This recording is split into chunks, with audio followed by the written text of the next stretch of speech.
What is up, everyone? Dan the Card Man back again. We've got a mini update regarding the Cardporn and who are the owner situation based on the video that I put out the other day. So we're going to talk through a few things.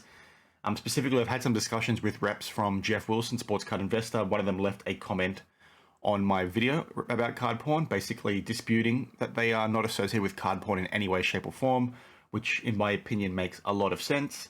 That's been really good for me personally, because now I've got an open channel with some of their reps. So if anything ever does happen again, or I do have any questions with some of the things that Jeff Wilson has done or Sports Card Investor has done, I can get to the answers pretty quickly, which is fantastic to see that they're so open and willing to have this discussion, right? But speaking of that, I also had a discussion with Cardporn, and like I think if you would have seen their Instagram post the other day, because to give you some context, I was having some discussions with Hobby Shark, and he basically alluded to the owners being Jeff Wilson, Ken Golden, and potentially Nat Turner as well, is what he explained in his video. So that was part of the reason why I made that original content, because his account got nuked, almost straight after that, after mentioning those names. So Cardporn and I eventually had a discussion. It's always been really hard for me to get in touch with Cardporn because they don't follow me, so they don't always see my DMs, but I had a chat with them, and basically Cardporn told me, no, they are still the original owner.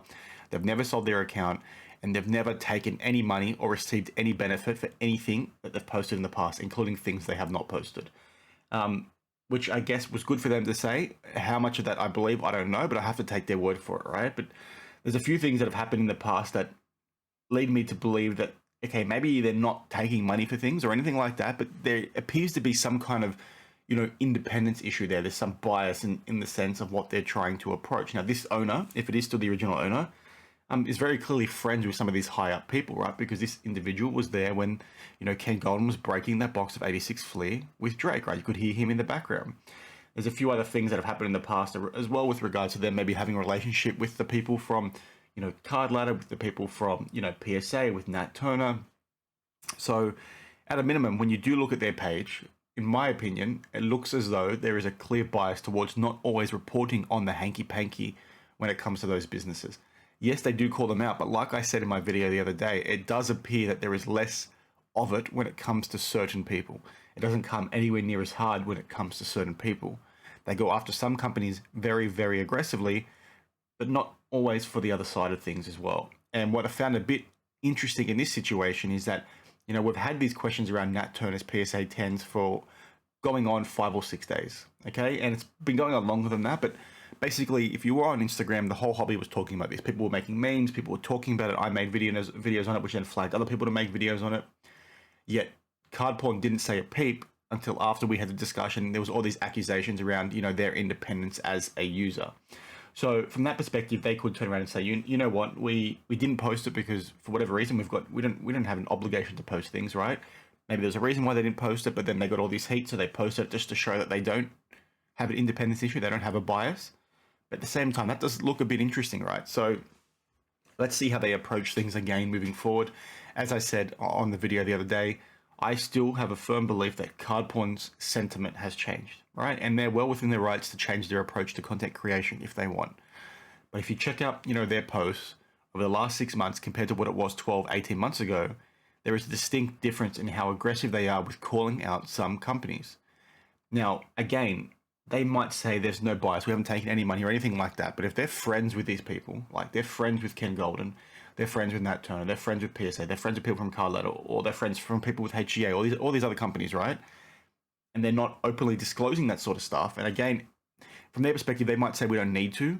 But when you're not aware of that information, that they're not friends with these people, or they don't have, some form of like interaction with these people on a regular basis, i.e. they deal with them a lot as an example, and you don't know that, okay, and then you don't see them posting things, it's like, okay, well, that's a bit strange. Why aren't you posting things about this company? But then if you do know that and then see them not posting these things, that also looks bad, because it's like, well, you're not saying these things because they're your friends.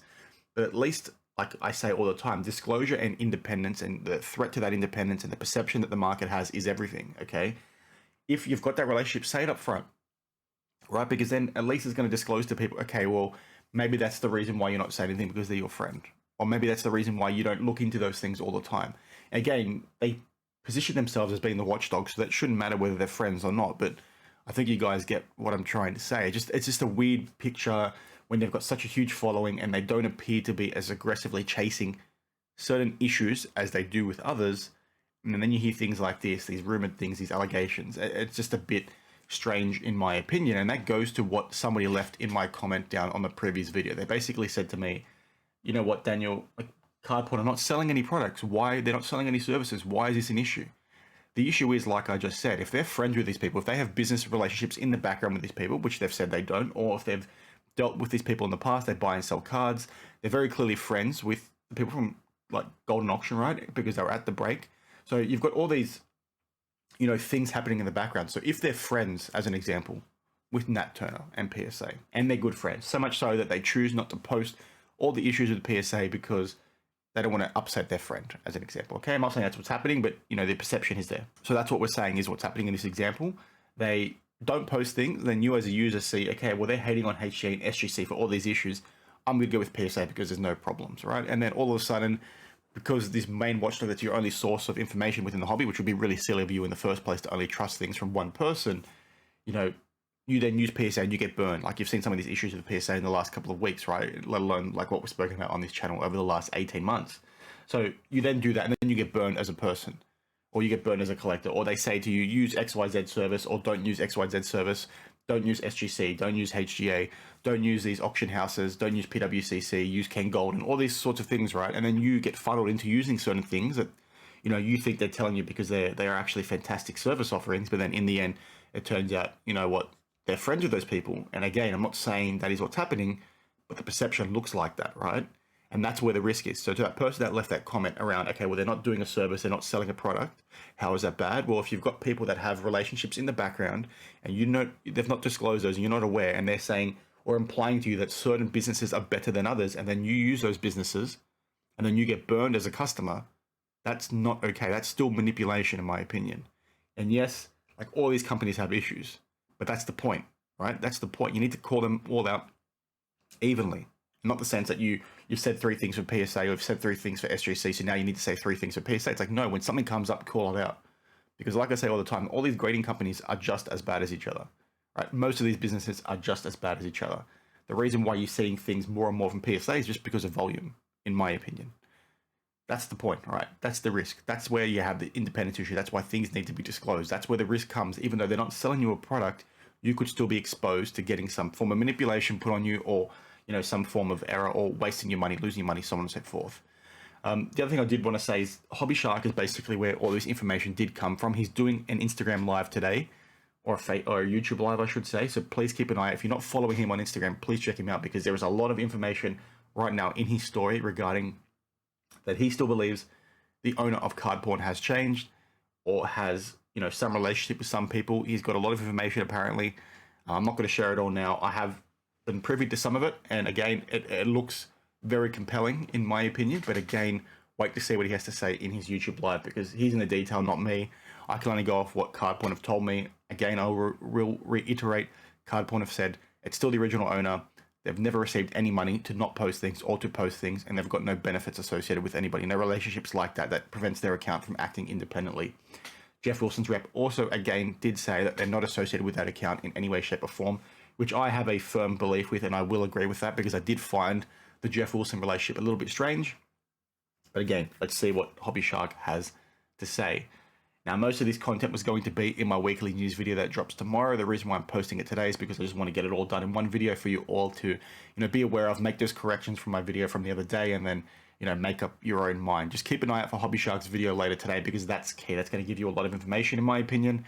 So keep an eye out for that. And let me know your thoughts down in the comments below. Like, again, I will reiterate again that Cardporn, I feel like their sentiment has definitely changed. And I said this on AIH's Sports, you know, live stream when I was on with him like 11 days ago, 12 days ago. In my opinion, there's been a distinct shift, and there's many reasons why that might be the case, okay? Like I say in my original video, perhaps their following got so big that they're a little bit more reserved with how they're, you know, choosing which issues to follow up on. Maybe they don't want to spout as much negativity as they were in the past, and that's not negativity in my opinion. Calling out bullshit is not negativity. So that might be the case, but again, like I say all the time, perception is everything. When you see things like that, okay, there's a change in sentiment, and then now you're seeing these accusations, these allegations, you're seeing things like they're not talking about Nat Turner's cards, and then I call them out for essentially that, AIH calls them out for essentially that, other people call them out for essentially that, and then all of a sudden they post it. It's like, okay, Maybe they're trying to save face, but at the same time, that doesn't look good, right? So take with it what you will. They've given me their word. So again, you got to take people on their word until, you know, more information does come out. So keep an eye out for Hobby Shark's video. Keep an eye out for my weekly news video tomorrow, because there's a few interesting things happening within that regarding potentially another card in which Nat Turner got preferential treatment. So stay tuned, and I'll see you in the next one. Cheers.